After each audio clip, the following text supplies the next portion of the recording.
What do you think? Is red my color? Not sure about the bangs though.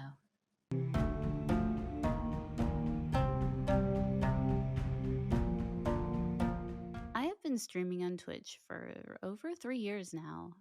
During that time, I have painted a lot of red hair.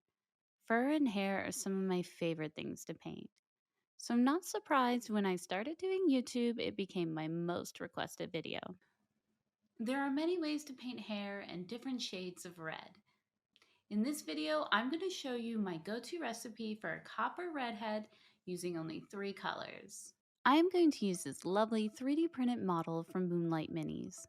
Now this video isn't sponsored, but I have painted a lot of Moonlight Minis over the years, and I love Christine's work. If you are a fan of Reaper miniatures, you have likely picked up one of her models even if you didn't know it. Though this is an Alice model, we are going to pretend she fell down the rabbit hole of a different dimension and came out red instead of blonde. My 3 paints I'm going to be using are mahogany, burnt orange, and yellow ochre, all from Pro Acryl. I'll start out with a base coat of mahogany, then I'll add another layer on top of that once the first one dries. If you don't want your shadows as dark, you can always apply another coat, but I'm going to stick to the 2-coat rule for most of this. Once that's done, I'm going to slowly work up the midtones. I'm going to take some burnt orange and mahogany and do about a 50-50 mixture of them. I'm going to layer this on, avoiding the deepest recesses of the shadows, and do about 2 coats as well.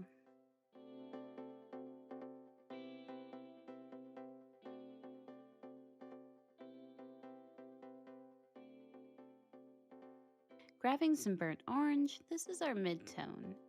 I start laying it down in thinner lines.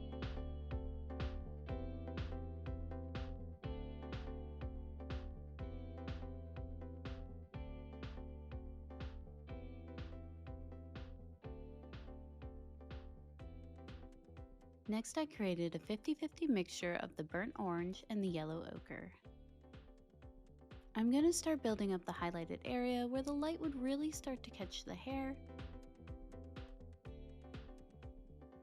One thing to note is I'm not adding any water or solutions to my paint at this step.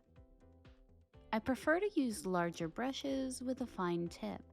The larger belly of the brush holds moisture, and I can control the thinning of my paint with the rotation of my brush strokes.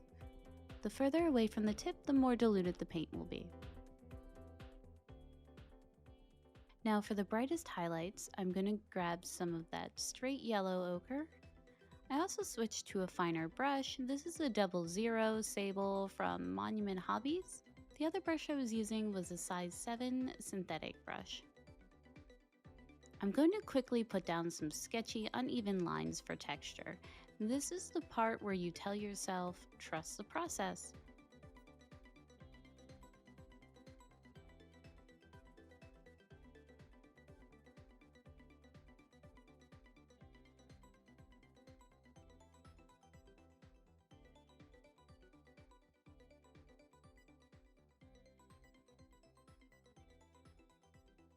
To clean this up, I'm going to go back and grab a small amount of the burnt orange and yellow ochre mixture, overlapping the top and bottom of those highlighted areas. This will help smooth out the lines.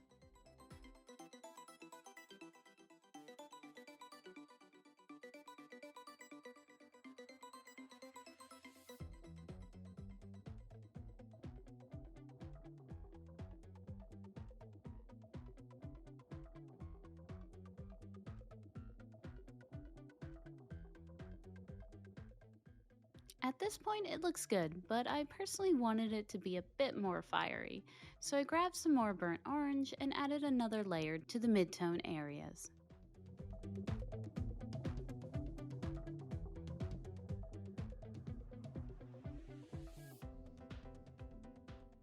To help smooth everything out further, I'm going to create a quick glaze. I'm simply adding water to it until I get the level of paint to water ratio I want. This is going to go in the shadows, so I'm not going to thin it down too much. I gently tap the brush to the paper towel to remove any of the excess water in the belly. And then I like to test out my glazes on my own skin. This gives me a good idea of how strong the filter will be.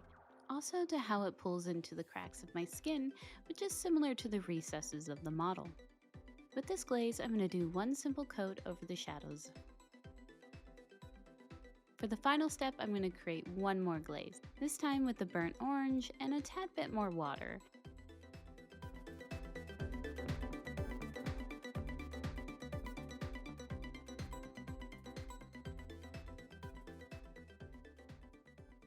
Then I'm going to do one thin coat over all of the hair.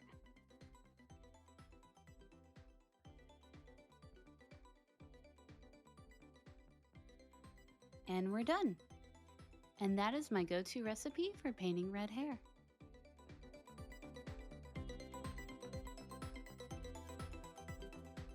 If you enjoyed this video and want to see more like it, please like and subscribe. Also, let me know what you think in the comments if you have any suggestions for future videos.